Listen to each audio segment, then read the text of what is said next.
Hello again, friends, and welcome to Gamecock Central Radio. It's Emerson Phillips with Gamecock great Joe Rhett. How sweet it is, Joe. The Gamecocks with an historic win last night in the second round of the NCAA tournament. The biggest upset of the NCAA tournament so far this year. South Carolina 88-81 over the mighty Duke Blue Devils. And, Joe, it wasn't just that Carolina won this ball game last night. It was the way that they did it. The Gamecocks poured in 65 points in the second half.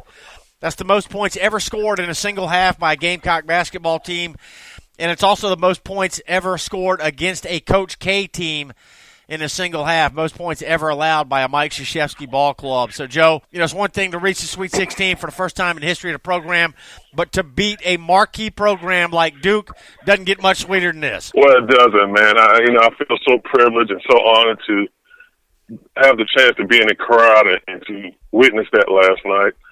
As the game was flowing, we were seeing that, especially in the second half, that things were turning our way. And I tell you, just talking to some of the people in the stands, was like, oh, please don't let this be typical Carolina. So we held on. These guys just played unbelievable. The scene prior to that, you saw the North Carolina-Arkansas game, and you just saw the poise that they have. You can see that great teams like North Carolina and Duke, they don't get rattled. And North Carolina didn't get rattled, but Arkansas somehow choked. I won't say choked, but they just got sped up. And you saw that with Duke yesterday. They still played discipline, even though they got down to it. They still played discipline. They didn't come down and just jack shots up and just try to get back in the game quickly. They still, stayed to their course. But then you saw the Gamecocks. We didn't get rattled. One thing that's been a problem for us was making free throws and closing our game. And we closed that thing out last night, and now we're going to the Sweet 16, baby. And so it is so exciting. The atmosphere around here is just unbelievable to see what Frank has done and what these guys have done for this program. Joe, I got to give you credit. We spoke here on Gamecock Central Radio last week, and you said that you were expecting the Gamecocks to win 2 games, and when you and I reconvened here on GCR, we'd be talking about the Gamecocks playing in the Sweet 16. I thought that was very optimistic of you, but dadgummit, the Gamecocks haven't pulled it off. I appreciate the credit, but it was just amazing to see the body of work. I was around those guys all last week and while they were up in Greenville, and you just felt that there was something there. Being biased, I was a little biased by making that, but I felt that there was something there.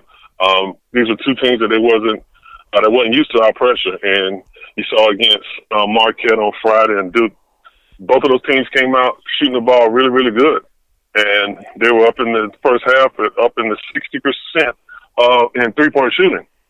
But what we did was maintain the course. We stayed true to who we are. We kept putting that pressure on those guys, and both nights you saw how well conditioned we were and how tough that we played our own ball, man-to-man defense. We made it so difficult for both teams, and as both nights went on, you saw that those shots started getting shorter and shorter for those opposing, for Marquette and Duke. And it's just good to see, especially, Duke is being Duke, and seeing Coach K make his post-game comments saying that this is one of all the great teams that they played throughout the year.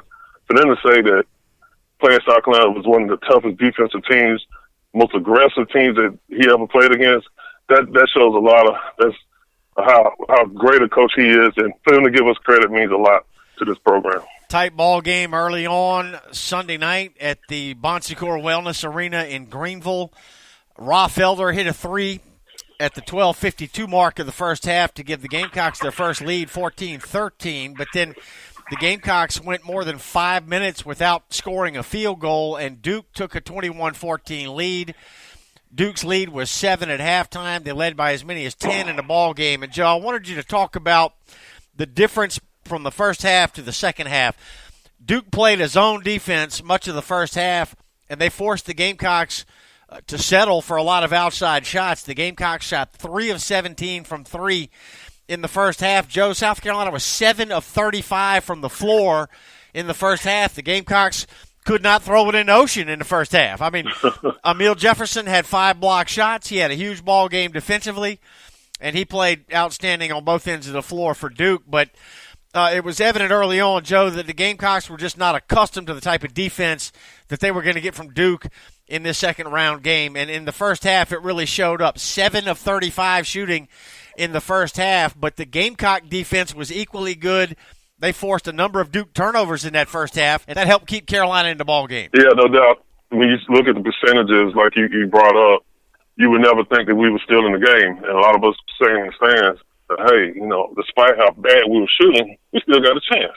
We knew coming off that Marquette game that teams just not going to shoot that well for both halves. And that normally happens. But when you play the defensive person that we apply, it somehow forces you to just take your legs away from you. And I tell you, man, it was Duke, man. It wasn't a fluke win, but just to see the way those guys just hung in there.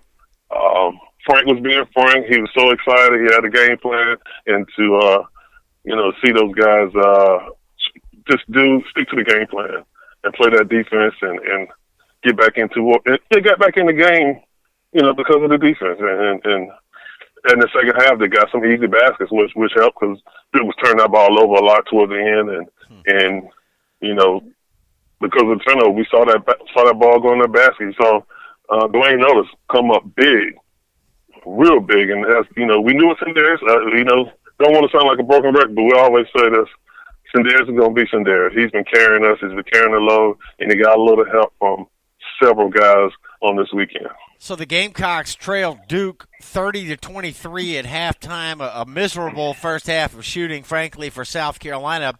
But the defense was strong. They did force some Duke turnovers, and there was at least reason to believe that the Gamecocks, were actually in pretty good shape, being down only 7. And then, Joe, in the second half, I thought Martin made a halftime adjustment, and I wanted to get you to talk about this as well. The Gamecocks started attacking Duke in the paint. They went inside early in the second half, and they took it straight at that Duke zone defense. The Gamecocks wind up outscoring Duke 30-18 points in the paint in this ball game. I don't think very many people would have thought that would be the case going into the game. I don't think many people would have predicted that. Chris Silva had a big start to the second half. He had 2 big dunks in that second half for the Gamecocks. And, Joe, once Silva got going early, attacking the paint against the Duke defense, the floodgates opened, and the Gamecocks rolled up 65 points in the second half after scoring just 23 in the first half. Carolina outscores Duke 65-51 in the second half, and the Gamecocks go on to win it 88-81. Talk about the halftime adjustment, Joe. What did the Gamecocks do differently in the second half, and how did they get red hot like that? Well, of course, you and I both know Frank obviously challenged those guys. Duke was smart in the first half. They went back to the zone. If I was any other team, which Carolina was really not a good shooting team, I would start off in the zone too. Make those guys, take some outside shots because that's what they're not comfortable doing. They're better at driving. But Frank certainly challenged those guys at halftime and told them to take to the basket. They knew that we got 2 guys, PJ. We got Sendarius that can get to the basket almost at any time. And once they started penetrating and getting inside the paint and open up, like you said, open the floodgates for Silva. He had 2 tremendous dunks that really changed the game and changed momentum. And we felt once we started doing that, those guys, you could just see the bench over there. They just got so excited. They felt it coming. Now they can continue to play the way they was playing and keep attacking the basket. Duke is a very disciplined team on defense, but they could be broke down too, in which they did. Like you said, PJ and those guys were just penetrating, being aggressive instead of just settling for the outside shot, which Duke wanted them to do, but Frank was like, hey, guys, go to the basket. These guys cannot guard you. Put the onus on them as far as defensively. We started picking up a lot of fouls. I think we got in a 1-on-1 very, very early, which helped us out a lot. The Amir Jefferson guy, he played pretty good in the first half. He had a complete game, but a lot of the time, my coach saw in Silva was jumping away from him instead of jumping into him. And once they started jumping into him and being more aggressive towards the basket, he wasn't able to block the shots, and they were able to actually, once you're being aggressive like that, the referees start making those calls for us. The Gamecocks shot 71% in the second half Sunday night in the second-round tournament game against Duke, 20 of 28 from the floor in the second half for the Gamecocks after shooting just 7 of 35 in the first half. And, Joe, interesting as well that the Gamecocks had some foul trouble in this game. Mike Kotsar got into early foul trouble. He's been outstanding as a freshman this year, had a solid game in the opening round win over Marquette, but he did not score in this Duke game. He got into early foul trouble, wound up fouling out in the second half. P.J. Dozier was tremendous defensively, I thought, Joe, but he fouled out of the game as well. Did hit 5 shots. He was 5 of 12. Had 11 points, but he fouled out also, although I thought his defense had a major impact on the game. And, you know, we talk every week here on Gamecock Central Radio about Sindarius Thornwell, 24 points, 6 boards, 5 assists, 1 steal for Sindarius Thornwell, who shot 6 of 14. He hit 3 threes. He was 3 of 6 from 3 and 9 of 12 at the foul line. So, you know, that's a typical stat line, I think, for Sindarius Thornwell. But we talked about it last week and really all season, Joe. The role players on this team were going to have to produce and hit some open shots for the Gamecocks to make any kind of a run in the tournament. Dwayne noticed 6 of 8 from the floor last night. 2 of 4 from 3. He hit all 3 of his foul shots, 17 points, 14 of those coming in the second half. And I don't think we can say enough about Chris Silva. 6 of 12 from the floor, 17 points and 10 boards for Chris Silva, who proved to be a real matchup problem for Duke. Silva took it to the Duke big men at times last night, Joe. Yes, he did. And this is a guy that's I'm so proud of. He has been improving since his freshman year. He's been improving his game, and we said it all year long. When he's on the floor, this team is different. He's a rim protector. I think what helps him also, we didn't have the typical SEC officials last night, so he was able to stay in game. He still has some questionable calls, but not only he just had a tremendous game, all around game. And Mike Kosar, we questioned a little bit why he was in. But he's a body, and in this game of basketball, you know, you don't always have to score, always have to, do all the rebounding and everything. But he's a guy that has to help clog up that middle. We're not the biggest team in the world, but it's very difficult when you have to play. Sometimes the key to kids, he comes in, he did okay, but he's just not totally ready. Then what hurts us also is when you have to play Sindarius at the 4. That just takes so much out of him on the defensive end, trying to have to rebound and box out these 6'8", 6'9" guys the whole game. But total team effort, man. Total team effort. All these guys stepped up, did their role, and I was just so proud of Rock Felder. For a freshman to come in and make that many big free throws towards the end of the game.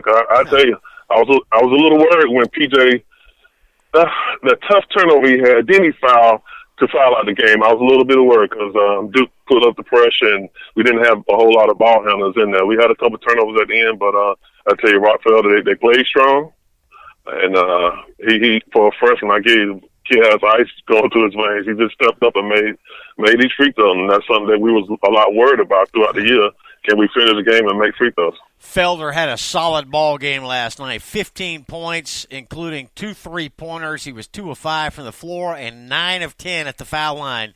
Rob Felder hit a 3 from Anderson County at one point in that second half against Duke last night. He played 21 minutes off the bench for Frank Martin. And you mentioned C.D. Keita, kind of forced into action last night. He played 9 minutes when Kotsar picked up 2 quick fouls in the ball game, and Kotsar's minutes were limited in a big way last night. And Keita was kind of forced into action. I agree with you, Joe. I didn't think he was ready, and I thought he rebounded well. He defended to the best of his ability. He gave the Gamecocks what he could, and we would certainly be remiss if we did not mention the play of Gamecock senior Justin Mackey, who I thought, kind of quietly last night, Joe, did a lot of little things that will not show up in the box score that helped Carolina win this ball game. I saw him a couple of times going after rebounds. He didn't get the rebound, but maybe he tipped it out and kept it alive for somebody else, one of his teammates, to get the board. 4 points, 4 rebounds in 18 minutes for Justin Mackey, who shot 2 of 4 from the floor and had an assist and a steal as well. And just one of these role players that we've talked about all year, Joe, that had to contribute for the Gamecocks to make a move in March. And now South Carolina has scored the biggest upset of the opening weekend of the NCAA tournament.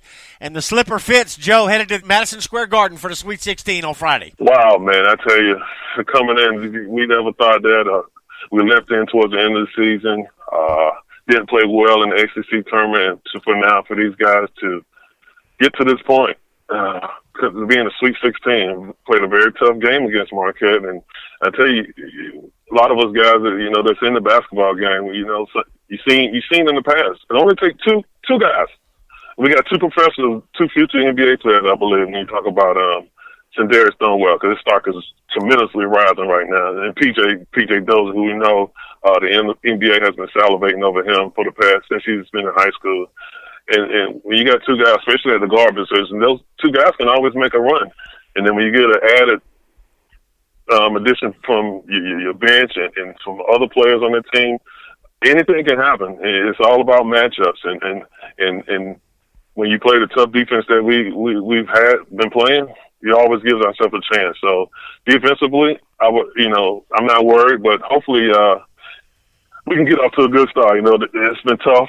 It's tough the first two games so far in the NCAA, getting off to some bad shooting start, but I give Frank Martin total credit for the team himself for just making adjustments coming out at halftime and those guys believing and finishing out the process. A win for the ages last night for Gamecock basketball. South Carolina out-rebounded Duke. They outscored Duke points in the paint. They had more assists than Duke, and they had more steals than Duke. They made more shots than Duke. Duke was beaten physically last night, and they were out-quicked, out-coached, outplayed by the South Carolina Gamecocks. A win for the ages for Gamecock basketball that puts them through to the Sweet 16. Carolina will play Baylor coming up on Friday night at Madison Square Garden in New York. Tip time set for 7:29 p.m. on Friday. The game will be on TBS, and it will be South Carolina and Baylor matching up at Madison Square Garden, and it'll be Wisconsin and Florida, the other two teams remaining in the East region. So, Joe, I was talking with somebody before we did the podcast today. Carolina might be the hottest team in the tournament in the opening weekend. The Gamecocks scored 54 in the second half against Marquette, and they racked up 65 in the second half against Duke. Joe, you let that roll off your tongue. 65 in the second half against the Duke Blue Devils, man. That's unheard of. That is unheard of. Because, you and I and all the Gamecock fans, we've seen games where we struggle to score 65 total. So for them to have 65 in the second half is just awesome, man. I tell you, just to be in a position that we've never been in before, and just to see a lot of former players, it was just so good to see BJ and Perry Dozier, just seeing how elated they were, how excited they were to see that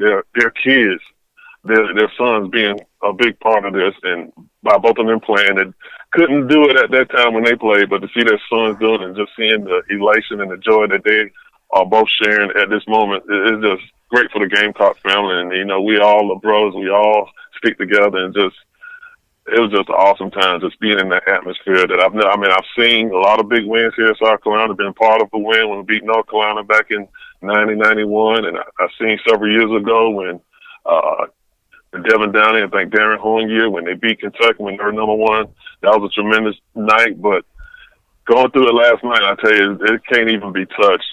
Just the atmosphere and just the opportunity to see these guys pull out something that we've never done before, and for the fans to sharing something like that, being so close to home, which was the fans was great last night, and they had a lot to do with pumping this team up and getting these guys, helping them stay in the game and believing that they could win.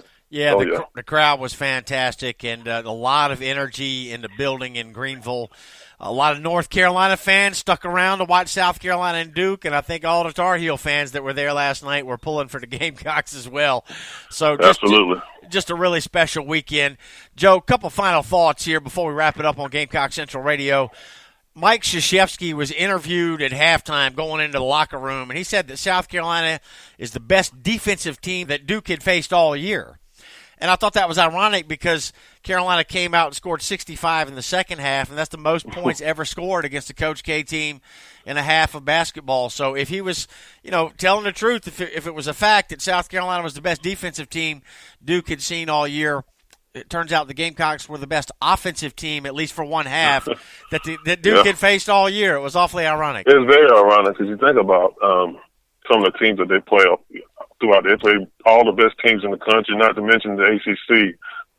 Syracuse, they play their crazy zone that is very difficult for people to figure out. You think about North Carolina with their lineup, with their athletes, and you think about Louisville, who plays almost similar pressure, full court pressure that they face year in and year out. And for him to say that we're one of the, which is almost a surprise because I think inside we're not that tough interior, but our guards, we got big guards when you talk about Shadarius, Dwayne Notice, and P.J. Dozier. We have very big, lengthy, athletic guards that present so many different teams, problems because of their length and their athleticism. So just to get that acknowledgement from Coach K is tremendous for him to say. He doesn't BS anybody. He always pretty much speaks his mind. So it's just great for him to give us that acknowledgement. Fantastic weekend in Greenville for Gamecock basketball. The Gamecock women are through to the Sweet 16 as well, so the men's and women's teams for the University of South Carolina still dancing here late in March. And, Joe, tremendous weekend in Greenville, but let's not lose sight of the fact that everything the Gamecocks did this weekend is not going to help them against Baylor on Friday night. So the Gamecocks have got all week to prepare for the Baylor Bears in a Sweet 16 ball game that will be at Madison Square Garden. And you have to get the emotions ramped back up. One slip up and you get bounced in March. So that's the challenge facing the Gamecocks this week. Baylor's outstanding. They were ranked number one in the nation at one point this year. They got off to a 20-1 start before they slipped a little bit down the stretch, but they beat New Mexico State and Southern Cal to reach the Sweet 16. And this is Baylor's fourth trip to the Sweet 16 in the last 8 years. They're accustomed to being here, Joe. They're a good ball club. They'll be ready to play. Yes, Baylor's definitely going to be ready to play. And like I said, we're in uncharted territory right now for the team.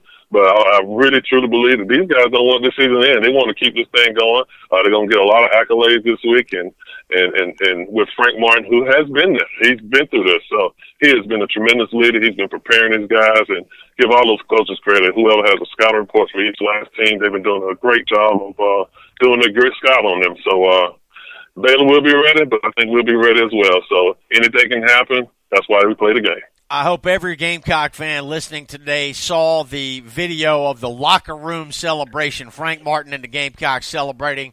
Nobody was really talking. They were just hooting and hollering, and there was water and soft drinks and everything being poured across the room. It was just really exciting. Carolina had not won an NCAA tournament game in 44 years, hadn't been to the tournament in 13 years, and this weekend they won 2 in Greenville. They knocked off the number 2 seed Duke. Biggest upset of the tournament so far, and the dance continues for the South Carolina Gamecocks. South Carolina will pack its bags and head to New York for Friday's Sweet 16 game against Baylor. Joe Rhett and I will come back. We'll preview the Baylor game for you as NCAA tournament talk continues here on Gamecock Central Radio.